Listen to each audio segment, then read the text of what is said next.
क्या है बुंदेलखंड की बुलंद पॉलिटिकल पिक्चर? कैसे है बुंदेलखंड के सियासी समीकरण?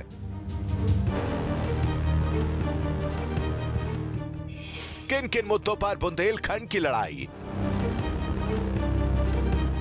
क्या बीजेपी दोहरा पाएगी 2017 का इतिहास?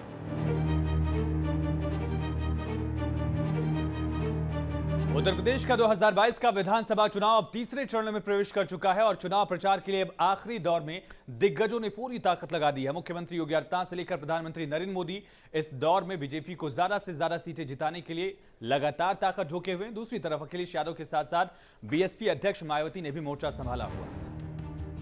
बुंदेलखंड के भौगोलिक मानचित्र पर यूपी के 7 और एमपी के 6 जिले आते हैं। यूपी के हिस्से के 7 जिले हैं। इनमें झांसी, ललितपुर, जालौन, हमीरपुर, बांदा, महोबा और चित्रकूट है। बुंदेलखंड के इलाकों की सीटों पर तीसरे चरण में चुनाव है। तीसरे चरण में झांसी, ललितपुर, जालौन, हमीरपुर और महोबा जिले की 13 सीटों पर चुनाव है। अगर बात झांसी विधानसभा सीट की करें तो यहां 4 विधानसभा सीटें हैं, जिसमें बबिना विधानसभा सीट, झांसी नगर, मऊरानीपुर, गरौठा। वहीं बांदा में भी 4 विधानसभा सीटें हैं, जिसमें तिदवारी, बबेरू, नारैनी, बांदा। महोबा की बात करें तो 2 विधानसभा सीटें हैं, महोबा और चरखारी। ललितपुर में भी 2 विधानसभा सीटें हैं, ललितपुर और मेहरौनी। हमीरपुर में भी 2 विधानसभा सीटें हैं, हमीरपुर और राठ। चित्रकूट में 2 विधानसभा सीटें हैं, चित्रकूट और मानिकपुर। जालौन की बात करें तो 3 विधानसभा सीटें हैं, माधवगढ़, कालपी और उरई। बुंदेलखंड का राजनीतिक इतिहास। बुंदेलखंड में एक समय कांग्रेस का वर्चस्व हुआ करता था। यहां की अधिकांश सीटों पर कांग्रेस ही काबिज रही, लेकिन 1984 के बाद से इस इलाके में कांग्रेस की पकड़ कमजोर होती गई और उसकी जगह समाजवादी पार्टी, बीएसपी और फिर बीजेपी ने ले ली। साल 2014 के लोकसभा चुनाव में मोदी के बीच यहां की 4 लोकसभा सीटें बीजेपी ने जीती। उसके बाद 2017 के विधानसभा में बीजेपी ने सभी 19 सीटों पर सभी भगवा ध्वज फहरा दिया। बीजेपी की पकड़ यहां 2019 के लोकसभा चुनाव में भी ढीली नहीं हुई है। 20 फरवरी को जिन 13 सीटों पर फैसला होगा, उनमें से सबसे ज्यादा नजर टिकी हुई है बुंदेलखंड की 19 सीटों पर, जिस पर बीजेपी ने पिछली बार क्लीन स्वीप किया था। लेकिन क्या इस बार वापसी करना बीजेपी के लिए एक बड़ी चुनौती होगी? ये भी एक बड़ा सवाल। बुंदेलखंड की 7 जिलों की 19 सीटों पर 2019 के चुनाव बीजेपी ने कमाल का प्रदर्शन किया था। पार्टी ने बुंदेलखंड पर अपनी मजबूत पकड़ साबित करते हुए सभी सीटों पर जीत हासिल की थी। दूसरे किसी भी दल का यहां पर खाता तक नहीं खुला था। हालांकि उससे पहले 2012 के चुनाव में बीएसपी ने बुंदेलखंड में अच्छा प्रदर्शन किया था।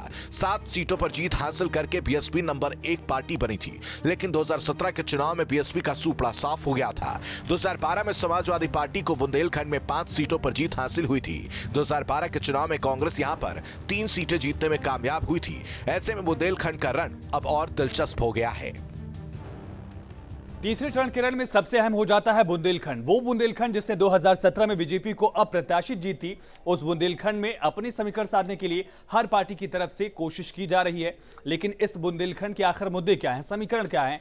क्योंकि बुंदेलखंड को लेकर बीजेपी की तरफ से एक तरफ पानी को लेकर मुद्दा बनाया गया, पलायन को लेकर मुद्दा बनाया गया, ऑर्डिनेंस फैक्ट्री को लेकर मुद्दा बनाया गया था, साथ साथ डिफेंस कॉरिडोर को लेकर बीजेपी एक उपलब्धि के तौर पर पेश कर रही है। इन तमाम मुद्दों के बीच यहां के असल मुद्दे क्या हैं, जिन पर जनता वोट करने वाली है, समीकरण क्या है, ये देखिए। यहां दलितों की आबादी 25% है, जबकि मुस्लिम 16%, ब्राह्मण 11%, ठाकुर 8%, यादव 5%, कुर्मी 6% हैं।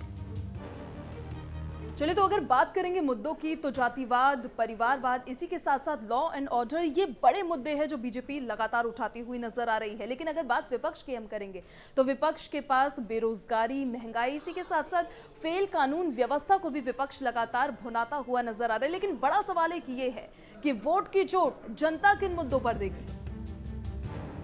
कौन कौन से मुद्दे हैं? पानी, सिंचाई, रोजगार, पलायन, औद्योगिक विकास, कनेक्टिविटी। बुंदेलखंड में बीजेपी सरकार मेहरबान। यूपी में मोदी योगी सरकार के आने के बाद बुंदेलखंड में विकास को रफ्तार मिली है।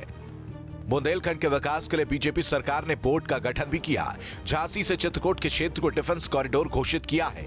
इटावा से चित्रकूट तक बन रहे बुंदेलखंड एक्सप्रेसवे के जरिए विकास की सौगात दी है। महोबा अर्जुन सहायक परियोजना से बुंदेलखंड के किसानों को पानी की किल्लत से निजात मिल सकती है। चित्रकूट एयरपोर्ट से लेकर अन्य तमाम परियोजनाओं के जरिए बीजेपी ने विकास और हिंदुत्व को साथ लेकर चलने का काम किया है। 2017 की तरह भारतीय जनता पार्टी एक बार फिर से बुंदेलखंड में पुराने नतीजों की उम्मीद कर रही है, तो बहुजन समाज पार्टी को भी बुंदेलखंड से इस बार अच्छी उम्मीद है। देखा जाए तो अखिलेश यादव ने भी इस बार बुंदेलखंड में अच्छी मेहनत की है, तो वहीं कांग्रेस को भी उम्मीद है कि इस बार बुंदेलखंड में उसका खाता खुलने वाला है। वैसे में देखना ये होगा कि 2017 की तरह ही इस बार बुंदेलखंड के नतीजे सामने आते हैं या फिर जनता बदलाव के मूड में है। वीडियो जर्नलिस्ट सिंह के साथ अविनाश सिंह, न्यूज़ स्टेट, लखनऊ।